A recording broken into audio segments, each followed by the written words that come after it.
Hello and welcome to the sideboard here at the StarCityGames.com Invitational in New Jersey. I'm Ken Crocker, and here, as always at Invitationals, I'm with Jeff Hoogland. Jeff, how you doing, man? I'm doing very well, Ken. All right, Mr. Hoogland, we have dragons. We have lots of dragons, all of the best dragons, in fact. 4-color Grixis Ojutai dragons? We are those colors and playing those cards. Okay, so it's mostly a Grixis deck. Yes. You're just playing blue, red, and black, and we're on the splash for Ojutai. So you're playing Ojutai, and we're calling it Grixis about as much as the Esper deck had played Ojutai and was Esper, right? Correct, yeah. The Esper deck's blue-black. This is really Grixis, even though it has Ojutai in it. All right, so we got 8 dragons main. We got 3 Ojutai, 4 Stormbirth Dragon, and 1 Solemgar the Drifting Death. So why these dragons? Why not any of the other dragons? Why no Icefall Regent? Why no Thunderbreak. Thunderbreak, yeah. So, I started with Grixis Dragons without the Ojutais, and I was playing Thunderbreaks in those slots. And the big problem with that card right now is that it lines up very poorly against the Abzan aggressive deck. Okay. Like, you play your 4-drop, and their 4-drop tramples over it. Their 3-drop can attack through it. Their Anafenzas, it just feels really bad. Whereas Ojutai, it not only is just this powerhouse card advantage engine, and it's also very good on defense, which is a nice element that Thunderbreak didn't have. Because it has hexproof when it's untapped, it's an amazing blocker. Okay, so yeah, they can't downfall your dragon or anything like that. This deck, this selection of dragons makes people's removal awkward in several spots. Sometimes they have an ultimate price and you have an Ojutai. Sometimes they have an Abzan Charm and you have a Stormbreath Dragon. Yeah. So their pieces have to line up exactly against your pieces or they're going to die. And I assume the Solemgar is kind of noteworthy for their Elspeth tokens and or their Hangerback Thopters. Yeah, not only is that card very good against those, but he's exceptionally powerful in a deck like this that has 7 other dragons, because we can play Solemgar on 6 and trigger him that turn most of the time because we had a 5-mana dragon on 5. Sure.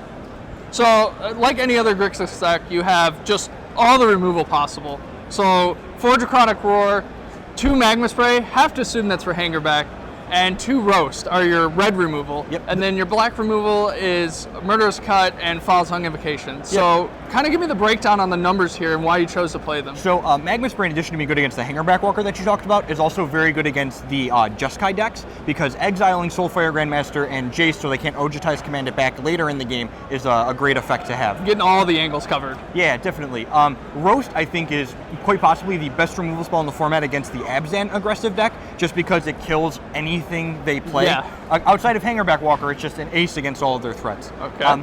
The reason why we're playing something like Murderous Cut instead of a more powerful card like Hero's Downfall is that this deck is based blue-red. So the reason why we're able to cast our spells consistently, even though we're playing a Shard instead of one of the wedge colors, is because the black's mostly a splash, so we try and keep one black symbol in the spells we're casting. So I do have a question about the split on the Foul Tongue Invocations, and you do have 1 Kolaghan's Command. Now, Foul Tongue Invocation hasn't seen a lot of play because, making your opponent sack a creature when they have Hangerback Walker, not seeing a lot of value. So what's going on there between the difference in...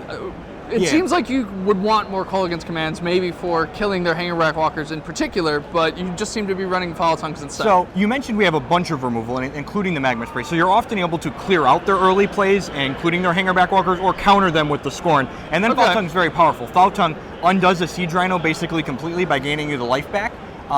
Foul Tongue also gives this deck a stellar matchup against the red aggressive decks in the format, because it's often just a 3-mana gain for life when they're casting these uncounterable 4-damage spells. Sure.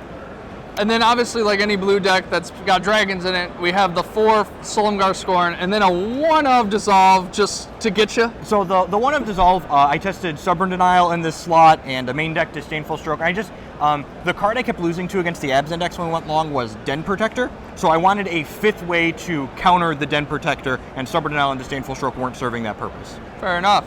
And speaking of Den Protector and trying to stop the little green creatures, in your sideboard, it gets a little more interesting. So your sideboard has the usual Grixis stuff, right? Like kill all the creatures. You have more kill all the creatures. You got Anger of the Gods, Aether Spouts.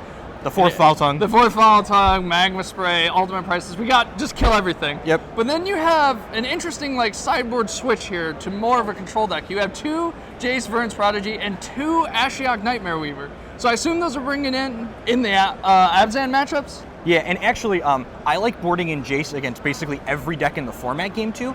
And a lot of people ask me when I say that, well, why aren't we just playing it main deck if it's always good? And you could, because you're running 3 Anticipate. Correct. But the reason why we don't play the Jaces in the main deck is because there's a lot of people playing Magma Sprays and Wild Slashes and Lightning Strikes right now. So by making those cards bad against the creature we're playing in our main deck, they then board them out, and then Jace is able to come in and take over a game because they don't have efficient answers to him anymore. Fair enough. And now I know we got to talk about Ashiok, because you had been streaming this deck all week.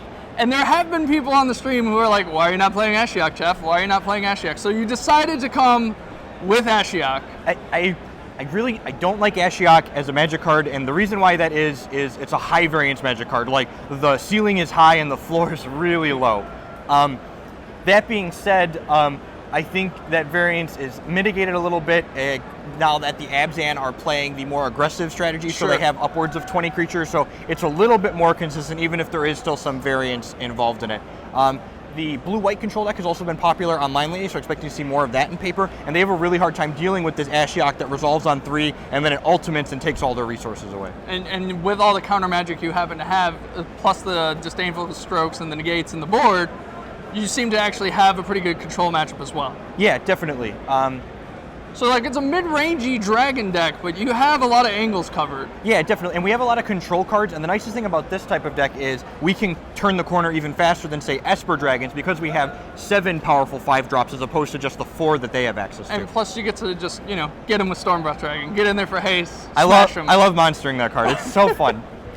All right, well, Jeff, good luck in the standard portion. We appreciate you citing us in. Thank you for taking the time. Thanks for having me here, Ken. All right, you guys stay tuned for more invitational action here in New Jersey.